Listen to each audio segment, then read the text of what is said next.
from the campus of Washington and Lee University. This is a Channel 18 Rockbridge News Update. Welcome to the Rockbridge Report Tuesday Live Update. I'm Mackenzie Kane. Several advocacy groups held rallies in favor of student debt cancellation on the steps of the Supreme Court today. While inside the building, justices heard two cases on the Biden administration's loan forgiveness plan. The program would give millions of Americans up to $20,000 of debt relief, but it has been on hold since last year. We must and we will do all we can to help educators obtain relief.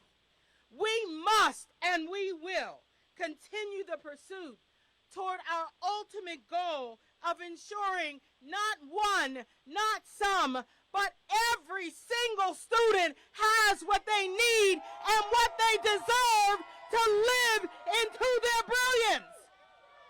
Are you with me? Are you ready to fight?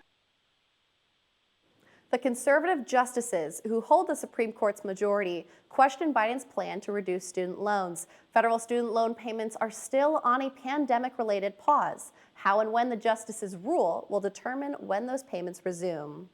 President Biden is visiting Virginia Beach today to discuss potential GOP efforts to cut federal health care spending. This visit is part of a broader push this week to draw a contrast between his administration's priorities and those of Republicans.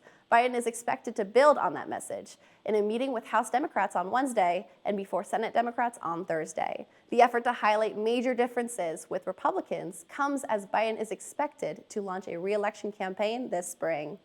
Russian President Vladimir Putin ordered troops to tighten the border with Ukraine today after several drones attacked inside Russian territory.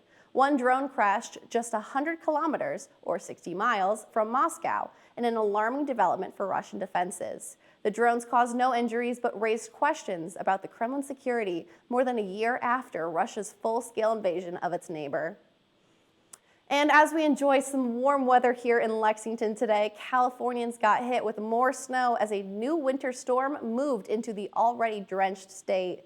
And on the other side of the country, a storm in the Northeast closed or delayed the opening of hundreds of schools after the most significant snowfall this winter hit last night. Extreme weather conditions, including tornadoes, are sweeping across the country this week. Mike Valerio has the story. Holy moly. In Norman, Oklahoma, neighborhoods battered. This Jeep flipped onto the driveway of another home. Families waking up to survey the destruction of strong winds, once expected starting in April, now here in February. I got up and then the wind just threw me back and I'm screaming. It was like a blizzard inside the house with all the debris flying. And I was screaming for my kids, because they were in their bedrooms. I didn't know if they were hurt or anything. Yep, look at that. Roof completely gone. Neighbors in the aftermath describing how they survived. A lot of real strong wind. I was standing out in the garage. My wife went to the neighbors to get in a shelter. This is all connected to the same sweeping storm system, one that brought rare blizzard warnings to the mountains of Southern California earlier in the weekend. Then tornado threats to Texas, Oklahoma, Missouri, and Kansas on Sunday. Monday morning, this twister touching down in Champaign, Illinois, as the system marches east.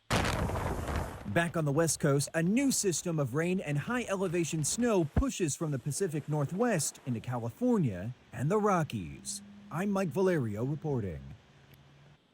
Another round of severe storms is expected to strike the Midwest and Northeast, but in Lexington, we can expect warm temperatures and clear skies until Thursday morning when there may be some showers headed our way. If you're craving a sweet treat this afternoon, you are in luck because today is National Pancake Day. The breakfast chain IHOP started National Pancake Day in 2006 as a way to raise money for charity. You can get a free stack of IHOP's buttermilk pancakes and in exchange, leave a donation to help children battling critical illnesses. The deal ends at 4 p.m. Thank you for watching the Rockbridge Report Tuesday Live Update. Join us again on Thursday for our 30-minute newscast and visit rockbridgereport.wlu.edu anytime for more regional and national news.